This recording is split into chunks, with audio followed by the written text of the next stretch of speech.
buying third-party figures. Leo had mentioned the Rogue, so I actually want to show that. They're calling it the Anna Marie. Anna Marie, so, let's go. Anna Marie. Yeah, right. So, My and I think baby. this is pretty cool. So because it's one of those figures where, like Leo had mentioned, they announced an edition size 400. So that's really not that many, right? So, it's pretty cool. So I want to just kind of address the idea of buying third-party figures in general.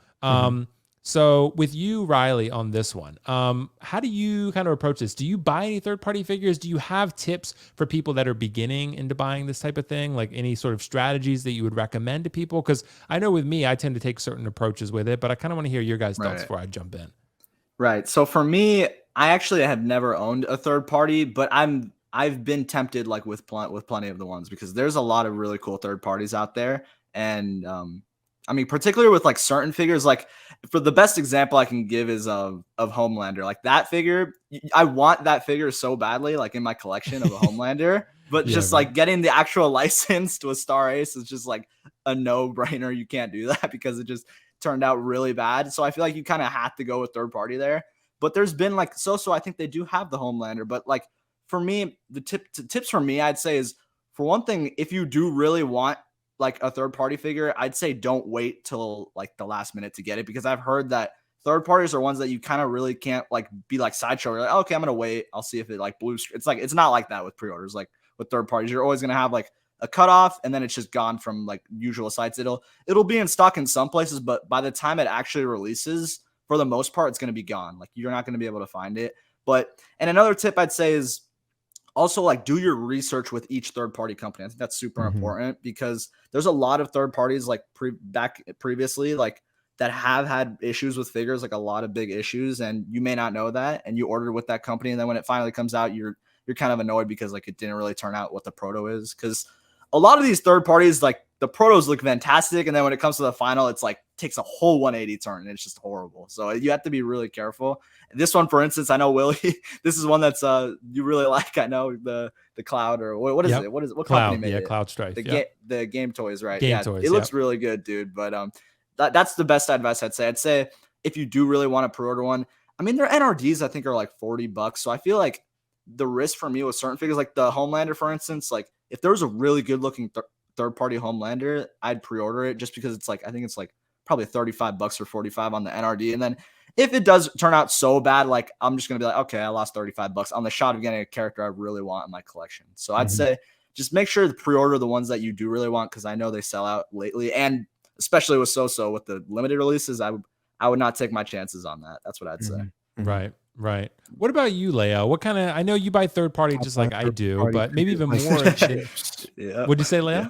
I said I buy third-party figures like it's a bag of chips, bro. Yeah, bro, because you probably, I buy them a decent amount nowadays, but probably you do more than I do. But what would you give, tips to people that are looking to dip their toes into the third-party world? If like, honestly, if you're looking for a figure, if you have an idea, and here's what I've noticed. If you have an idea about a figure, if you want a release of a figure, if there's enough attention drawn to that actual figures, these companies will listen. I know, for instance, So Toys, you put it up. As soon as that game was released, people were putting up on the page, I want to see Rogue.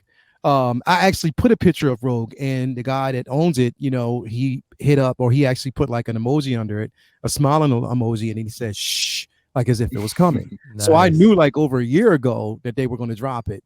It was something that I wanted. It bodes well towards, there you go, Jonathan, my guy. It was something that I definitely wanted.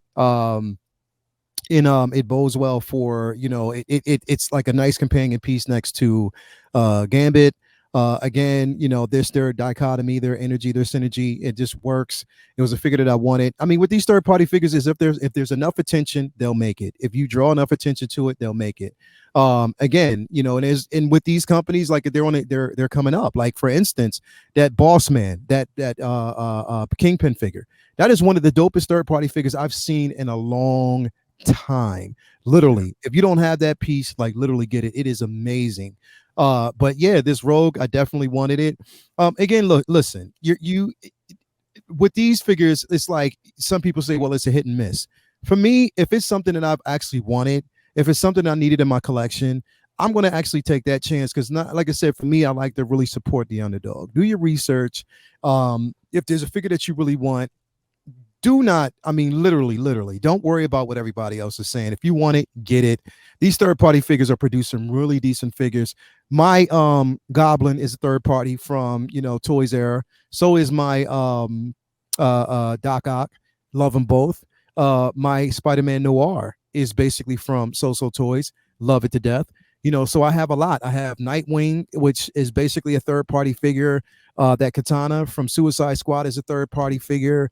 You know what? The Quicksilver that I actually got from, you know, the First Class, or Days of Future Past. I got that one as well. So again, there's a lot of third-party figures out there that are worth buying. You know, they might have different names, but they're still worth buying and adding to your collection. If you have, you know, an urgency for it and you want to see one, just put it out there and they'll listen to you and they'll make it. You know what I mean? And that's the thing, is they're making these one-off figures, these figures that, you know, no other company that has the IP is taking the initiative to make. So why not? Yeah, that's true. Right. And Leo, I think there's a lot of good game toy stuff out there. Yeah. There's So Toys stuff out there. I mean, like I have the Pop Toys Scorpion. I really love that. There's a lot of good stuff out there that is being released by third parties. I do say though that and I think most people would agree, you really do need to be cautious with it. Because I think, like anything, Hot Toys, you could pre-order a Hot Toys figure or an in-art figure, and it could not deliver also. But with third party, it's a different type of game because you're not buying in any licensed capacity. So you're buying it, I mean, I love 1/6 Kid. I've had great experiences. If you had a customer service issue, I know he would help you out. But sometimes the manufacturer maybe doesn't help him out, right? So it's a situation where like he has maybe refund you or something, right? It's a dicey proposition, and third party figures can come out differently. You know, I think that with buying third party figures, if you've never bought one before, I think you really need to love the character, and I think you really need to do a lot of one, it helps to have a track record for the company, but that doesn't always exist, right? So because like Game Toys, which I love my Game Toys figures. They're in my top 5-10 figures, right? The Sephiroth figure was the first figure they ever made. I had to take a chance on that because they had no history. They had no track record, right? And it came out really, really good. So I think one, you got to love the character. If you don't love the character, I wouldn't buy third party personally. Other thing I think you got to think about is this is like they're well priced, but like I said, like you never really know. Like So Toys, they're great, but the head sculpt didn't come out as good on this one as we wanted. Yeah, you can put the helmet on there, but still, I just think you got to be careful. Sometimes the material usage on third party isn't as good. So like you might sometimes get the rooted hair, right? Rooted hair. If you look at the Anakin, right? I mean, and we knew that because they advertised it that way. So they delivered pretty much what they advertised. But I would say that overall, I think with third party figures, some beginner strategies, like you really, I think, need to be cautious. Look at what the community is saying about this company also that you're buying from.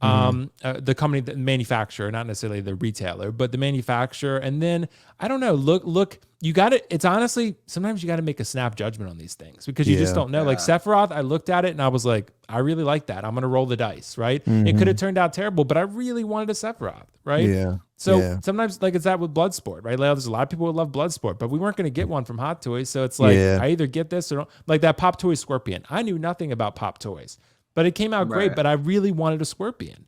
So I was like, I'm going to get it. And it came out great. Sometimes it doesn't though. Like, I mean, just depends. Like, I had the Ebony Maw layout. I had the Infamous Toys Ebony Maw. I really wanted the Black Order. I didn't like that figure at all. Yeah. Like, and I shipped it back because it was broken. So like the suit was ripped and like it was very low quality to me. So sometimes it's just that happens. So with third party, I think one of the things you have to accept is that might happen. Like, but you also have to accept it could come out amazing. So it's really like sells it's like a lottery thing. Yeah, you know what I mean. And then you gotta hunt for it because it shoots up in value. Like but Riley, I will say, and I'll let you guys jump on this one. Like you're absolutely right, Riley. For third party figures, you don't have the luxury of waiting. Really, I mean, Bloodsport you can because you can still find him, which is pretty interesting because I didn't think that would be the case. But like Game Toys figures, you don't pre-order, you're not getting it for anywhere close to retail. Like it's going for all of them are basically double retail right now. So if not more. So I just feel like. And Scorpion, I'm sure he's probably sold out. He's probably even going for more, right? So you're gonna pre-order. You got to pre-order third party, so it's not like you can sit and wait around typically. Yeah, pre-order and get it out the way because, like I said, that 300, that Rogue went in one day, bro. Damn, yeah, that's crazy. Yeah, like literally. Yeah, I saw that on the website. Yeah, she was sold out. I got to pull that up. She was sold out in one day, like literally. So again, she's gone. If there's a demand for a figure like that. then yeah, you want to place that order quick. I mean, I think the Invincible figure is still up. That Spider-Man figure is still up, but this one, when they drop, they drop. And the thing is, I love that. I love that happened, and I say that for just so many different reasons here. I'm gonna have to duck out of here in like 5 minutes though, but because no worries, right we got but this. I say that in the best interest because when there's the demand for figures like that, right? Yeah. When there's a high demand, and that means that they actually see that there's traction, there's traffic, Mm-hmm. and that means that they can go deeper into this line. Okay, if they like this, let's see what they would do with a Storm. I know if they release this and they release, Lumi would probably buy all 300 if they said probably. Like literally, Luminar would buy every last one. But definitely, that's what I'm saying. Like if it's there, and if there's attention to that, you know, especially if it's tension given to a company that just chooses to really produce product like that, then it just lets you know that, okay, let's just open that door, let's open up that candy bag and just see what else that we can actually pull through, and maybe it'll work. I'm just all in for it, man. Like I see this and I want it, and I love So Toys, bro. You already know that. I'm an advocate for them. I have pretty much, you know, every figure that I need from them. There might be some misses here and there. I mean, the Bat Lady that I got from them, I love it. It's just the wrist pegs. Like it doesn't have actual wrist pegs. It's just a stump that you put the arms in, and it doesn't really move as much. But it's, I mean, with the hands, but it still works. I mean, it still works for me, and it basically still completes my collection a certain way. But yeah, I mean, like you said, they're going to be hit and misses. But I mean, with that also being said, there were some hit and misses with like major companies like Hot Toys. Yeah, you know that, you know, and who knows, like when we get that Joker, there might be certain things that we didn't see. But I mean, that's what I'm saying. But we know that they're more reputable because they are licensed companies. These unlicensed companies, they're really trying to prove themselves. And I think So Toys is doing enough, more than enough, to prove themselves, along with the other company that's, you know, again, Game Toys. Like, come on, man, product is definitely on point. So again, like we've been saying, if you want to pre-order, especially if something you have an interest in, do it now. And just get it out the way, because in the end they were, again, like we said before, they put up the edition size, so you knew exactly how many you were getting.